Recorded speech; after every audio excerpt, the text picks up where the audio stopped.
The World Tourism Organization has warned international travel could plummet by 80% as a result of the crisis.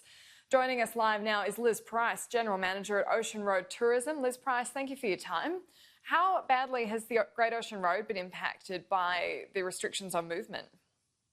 So the region has been pretty devastated. So we started to see around Chinese New Year the shutting down of the international markets, and then since then the full travel restrictions have come into play. So the region is very dependent on visitors coming into the region, and so we have seen that really big drop.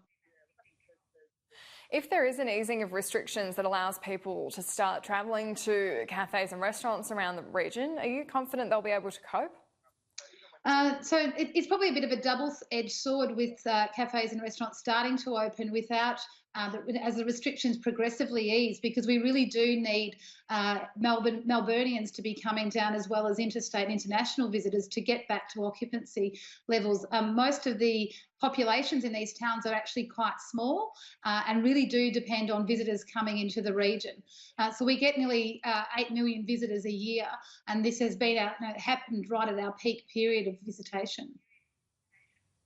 If there is this ongoing ban of international visitors that could stretch for over a year, even if domestic tourism comes into play in the meantime, what would that mean? How many of those 8 million tourists are coming from overseas? So we do 60% of our visitation is actually from Melbourne and regional Victoria, but international visitors tend to be higher yielding visitors that come into the region. We do see that the impacts will be, this is not going to be a sprint to recover. This really is going to be a marathon, and we probably won't see the level of international visitation return to the end of 22, 23, 24 at best. That market is a longer decision-making time in terms of planning and coming to a destination. So we do see that impact will go through the next 3 to 4 to 5 years.